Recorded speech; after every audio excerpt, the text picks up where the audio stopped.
Hello दोस्तों, मैं हूं Kashdeep Verma. Hindi voice notes YouTube channel में आपका स्वागत है। दोस्तों, आज के इस वीडियो में हम लोग ज्वालामुखी के बारे में पढ़ेंगे।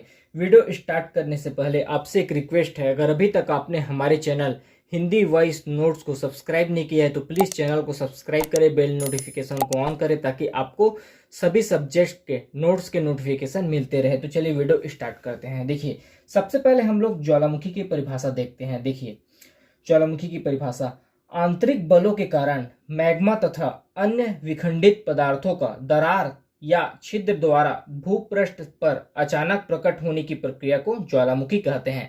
आंतरिक बलों के कारण मैग्मा तथा अन्य विखंडित पदार्थों का दरार या छिद्र के द्वारा भूपृष्ठ पर अचानक प्रकट होने की प्रक्रिया को ज्वालामुखी कहते हैं। देखिए, ज्वालामुखी को पृथ्वी का सुरक्षा कवच कहा जाता है क्योंकि ज्वालामुखी के जरिए अंदर का प्रेशर बाहर रिलीज होता है। जिस प्रकार आप जैसे कुकर है, कुकर में एक सेफ्टी वाल्व लगा होता है। जब कुकर के अंदर का प्रेशर बढ़ता है तो उस सेफ्टी वाल्व, जिसको हम लोग सीटी बोलते हैं, उसके जरिए प्रेशर बाहर निकल जाता है। उसी प्रकार जब पृथ्वी के अंदर का प्रेशर बढ़ता है तो ये ज्वालामुखी के रूप में बाहर निकल जाता है, जिसके कारण ही ज्वालामुखी को पृथ्वी का सुरक्षा कवच कहा जाता है। देखिए, ज्वालामुखी से निकास होता है अर्थात बाहर निकलता है लावा, गैस, जल वाष्प एवं चट्टाने ज्वालामुखी से बाहर निकलती है। चट्टाने युक्त पदार्थ ज्वालामुखी से बाहर निकलता है। उसके बाद देखते हैं ज्वालामुखीयता। देखिए, इसमें पृथ्वी के आंतरिक भाग में मैग्मा व गैस से उत्पन्न होने से लेकर धरातल के अंदर व ऊपर लावा प्रकट होने एवं ठंडा व ठोस होने की समस्त प्रक्रिया को ज्वालामुखी कहते हैं। अर्थात यह है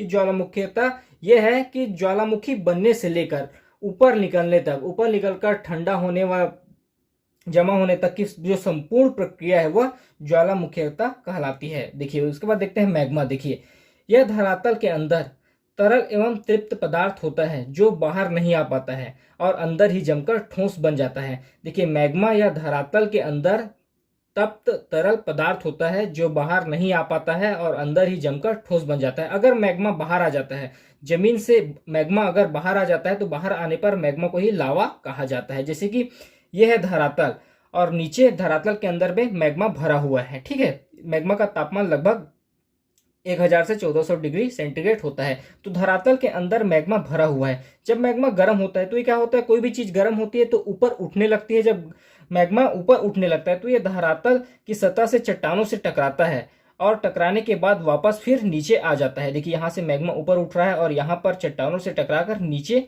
आ जा रहा है। लेकिन कभी कभी ऐसी स्थिति आती है कि चट्टान कमजोर पड़ जाता है या कोई छिद्र मिल जाता है। तो छिद्र मिलने के बाद ये मैग्मा ऊपर आ जाता है और ऊपर आने पर ज्वालामुखी का रूप लेता है और इसी को हम लोग लावा कहते हैं। जब तक ये जमीन के अंदर है मैग्मा, तब तक वो मैग्मा कहलाता है। जैसे ही जमीन के बाहर आ जाता है तो इसको लावा कहा जाता है। उसके बाद देखते हैं ज्वालामुखी के निर्माण, किस प्रकार ज्वालामुखी का निर्माण के क्या क्या कारण है।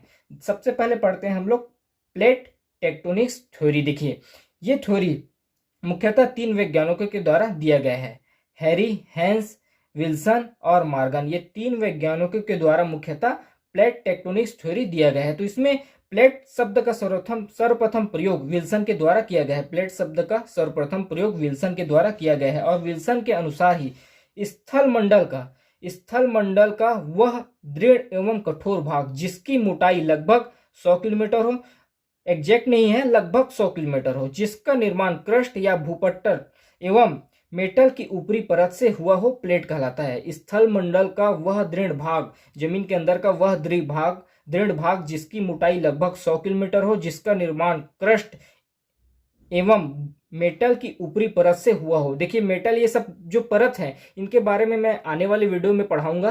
पृथ्वी की जितनी भी परतें उनके बारे में डिटेल से पढ़ेंगे। इसको आप लोग इस शब्द को माइंड में रखिए, क्रस्ट एवं मेटल की ऊपरी परत से जिसका निर्माण हुआ हो, जिसकी मोटाई लगभग 100 किलोमीटर हो, वह प्लेट कहलाता है। तो इस प्लेट टेक्टोनिक्स थ्योरी में हम लोग 2 घटना पढ़ेंगे, जब 2 प्लेट आपस में टकराती है और जब 2 प्लेट आपस से दूर जाती है। तो सबसे पहले देखते हैं हम लोग जब 2 प्लेट आपस से टकराती है। देखिए, यह है हम लोगों का ऊपर धरातल और यह है एक प्लेट और यह है दूसरा प्लेट। दोनों प्लेट की दिशा है एक दूसरे को टकरा रही है। देखिए, ये घटना तुरंत नहीं होती है, हजारों लाखों वर्षों की घटना होती है। ये घटना धीरे धीरे होती है। ठीक है, तो ये वाला जो है भारी प्लेट है और ये वाला है हल्का प्लेट। दोनों की दिशा एक दूसरे से टकराने की ओर है।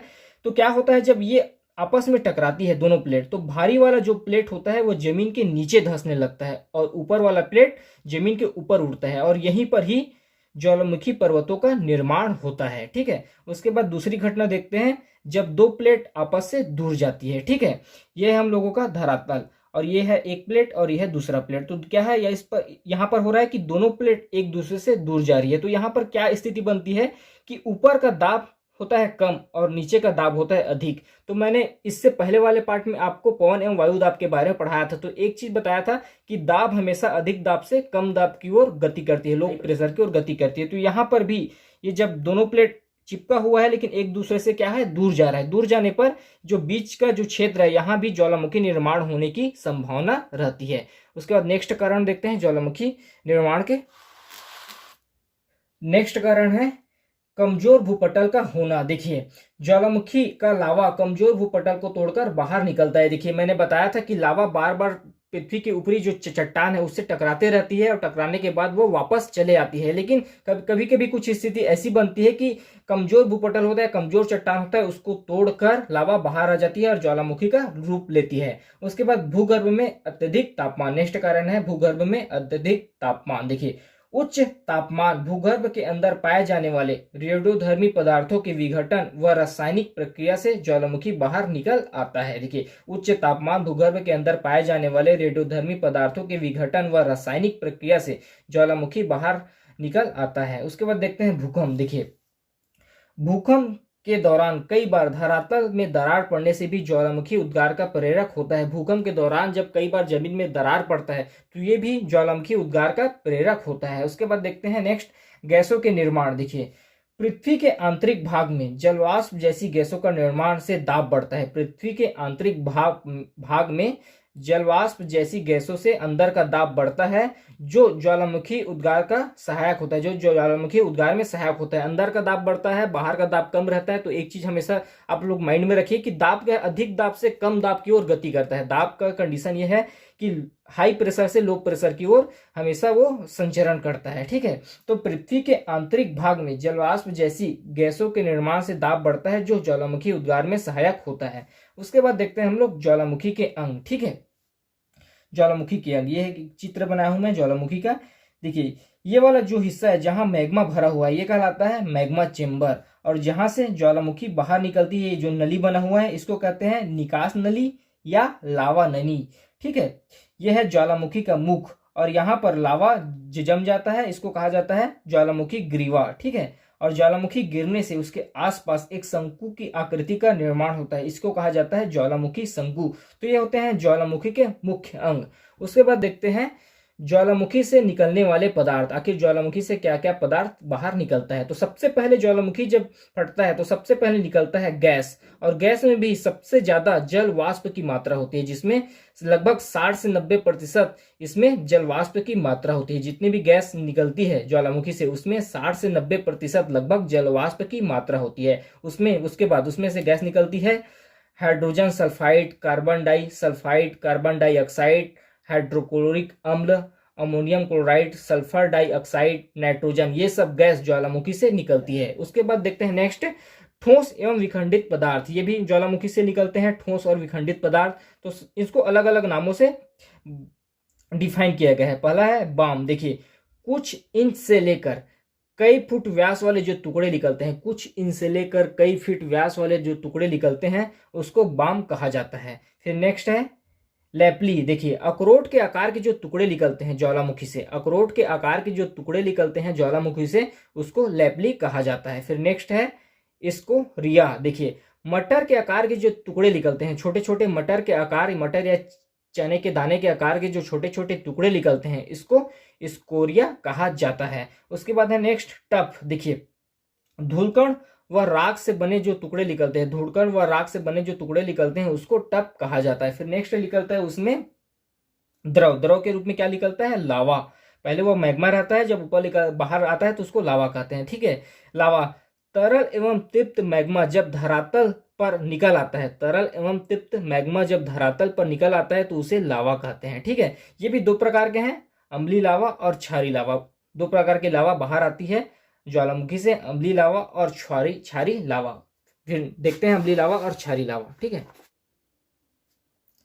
अम्लीय लावा। देखिए, अम्लीय लावा में क्या होता है, सिलिका की मात्रा ज्यादा पाया जाता है और ये लावा को चिपचिपा व गाढ़ा बनाता है। इसमें सिलिका की मात्रा, अम्लीय लावा में सिलिका की मात्रा 65 से 80% होती है और इसका रंग, इसी कारण इसका रंग पीला होता है। और क्या होता है, अम्लीय लावा कम दूरी तक फैलता है लेकिन इसकी ऊंचाई अधिक होती है, क्योंकि ये गाढ़ा होता है जिसके कारण ये कम दूरी तक फैलता है। गाढ़ा चीज ज्यादा दूर तक नहीं बहेगा और इसकी ऊंचाई अधिक होती है, क्योंकि गाढ़ा चीज ऊपर में चिपकते रहता है जिसके कारण इसकी ऊंचाई ज्यादा रहती है। ठीक है, उसके बाद देखते हैं इसमें और चीज निकलते, क्या क्या चीज रहता है, सोडियम, पोटेशियम, एल्युमिनियम इसमें पाया जाता है। ठीक है, फिर नेक्स्ट है क्षारीय लावा। इसमें सिलिका की मात्रा कम होती है, अम्लीय लावा की तुलना में इसमें सिलिका की मात्रा कम होती है। इसमें सिलिका की मात्रा होती है लगभग 40 से 55%।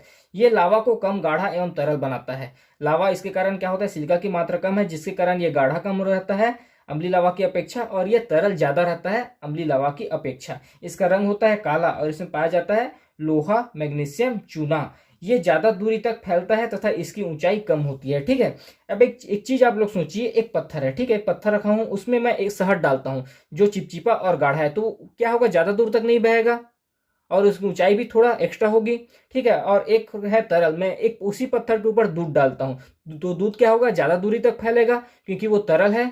ठीक है, और उसकी ऊंचाई भी कम होगी क्योंकि सारा दूध बह जाएगा। तो इसी तरह आप इसको समझिए कि अम्लीय लावा जो है चिपचिपा और गाढ़ा है जिसके कारण ये कम दूरी तक फैलता है लेकिन इसकी ऊंचाई अधिक होती है। उसी प्रकार क्षारीय लावा क्या है, तरल है और कम गाढ़ा है जिसके कारण यह तरल होने के कारण ज्यादा दूरी तक फैलता है और इसकी ऊंचाई भी कम होती है। तो अम्लीय लावा में सिलिका की मात्रा होती है 65 से 80%, जबकि क्षारीय लावा में सिलिका की मात्रा होती है 40 से 55%। ठीक है, इसमें पाया जाता है सोडियम, पोटेशियम, एल्युमिनियम और इसमें पाया जाता है लोहा, मैग्नीशियम, चूना। तो इस पार्ट में हम लोगों ने ज्वालामुखी के बारे में पढ़ा। नेक्स्ट पार्ट में भी हम ज्वालामुखी से संबंधित चीजों को पढ़ेंगे, ज्वालामुखी की संरचना देखेंगे, ज्वालामुखी के प्रकार देखेंगे। ठीक है, अभी के लिए इतना ही, धन्यवाद।